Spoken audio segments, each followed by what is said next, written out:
Real estate industry watchers are growing increasingly nervous about the number of power of sale properties popping up on multiple listing services. Rising interest rates are pressuring lenders and borrowers. The Bank of Canada has raised the benchmark rate from 0.25% to 5% over 17 months. That is a staggering rise in the cost of ownership for those who took out loans to buy homes at peak prices. I get tons of phone calls from people in these positions. I spoke with an owner yesterday. They paid $1.2 million for a house, and it's down $300,000 in value, said Daniel Foch, Director of Economic Research with Rare Real Estate Incorporated. The same owners have seen their monthly interest payments go from $2,000 to $6,000. Mr. Foch says many distressed owners are facing the prospect of losing their homes to lenders enforcing their power of sale in a foreclosure. If the owners go power of sale, they lose their entire down payment. I think it's just a ticking clock. Most of the people I speak with on the phone, I ask what's their number and they'll say like, we can do this for another 6 months. It's really sad stuff to see. I've never felt as emotionally damaged by this industry. In a power of sale, if the home is sold for more money than is needed to cover the debt to the lender, the owner will be given the difference.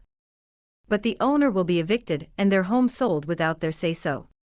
Michael, a real estate broker with Royal LePage Signature Realty and a mortgage agent, specializes in connecting buyers with power of sale opportunities.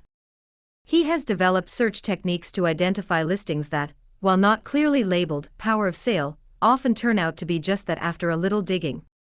Mr. Michael said that back in 2017, the last significant down period of Ontario real estate, he could usually identify about 25 to 50 power of sale properties at a given moment.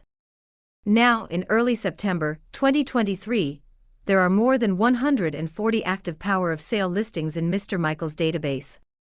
In his view, it's a market that has more distressed sellers, though he would not yet call it an active disaster zone.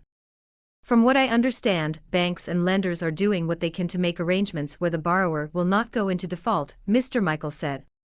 There could come a time where there's nothing more that can be done, but I don't think we are there yet.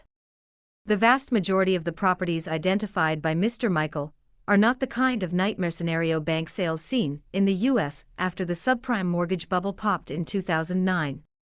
Most of the properties marketed under power of sale come from either failed businesses or land speculators who lost their bet on the market. A lot of what you're seeing is overzealous flippers, people who bought into the BRR method, said Jason, a former private lender. The buy, rehab, rent, refinance, repeat model boomed in the low-interest rate environment pre-2022. It's amazing that was a strategy that worked for quite a while, and at some point the music stops and you can't get refinancing. There are dozens of examples of properties such as those Mr. Jason describes on Mr. Michael's list, condos that were leased until recently and now sit empty, triplexes that are half-rented with a history of increasingly large asking rents for remaining units before the power of sale, homes in mid-renovation that have had a half-dozen ever-falling price changes, finished renovations that once had high-end furniture staging but now feature just an exterior photo. One example is 86 Northdale Road in Toronto, which sold for $2.1 million in 2018. It underwent an extensive renovation, after which the new owners tried to sell it for $3.4 million in 2020. Now under power of sale, the lender recently listed it for $2.4 million. Kim C., a realtor with Right at Home Realty who advises investors in the Oshawa area, says that while not all flippers are flopping, and not all investors are cash flow negative, he recently spoke to a firefighter who approached him for advice on how to deleverage his 11-home rental portfolio. That was one of those eye-opening moments. Like, wow, how did you get 11 properties, said Mr. Cass.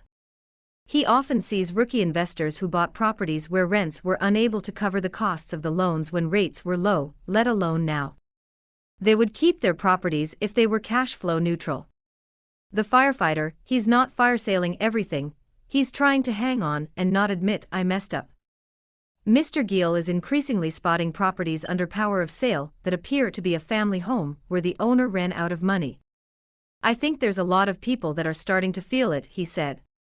I would argue it's probably 50-50 between investors and people who are struggling.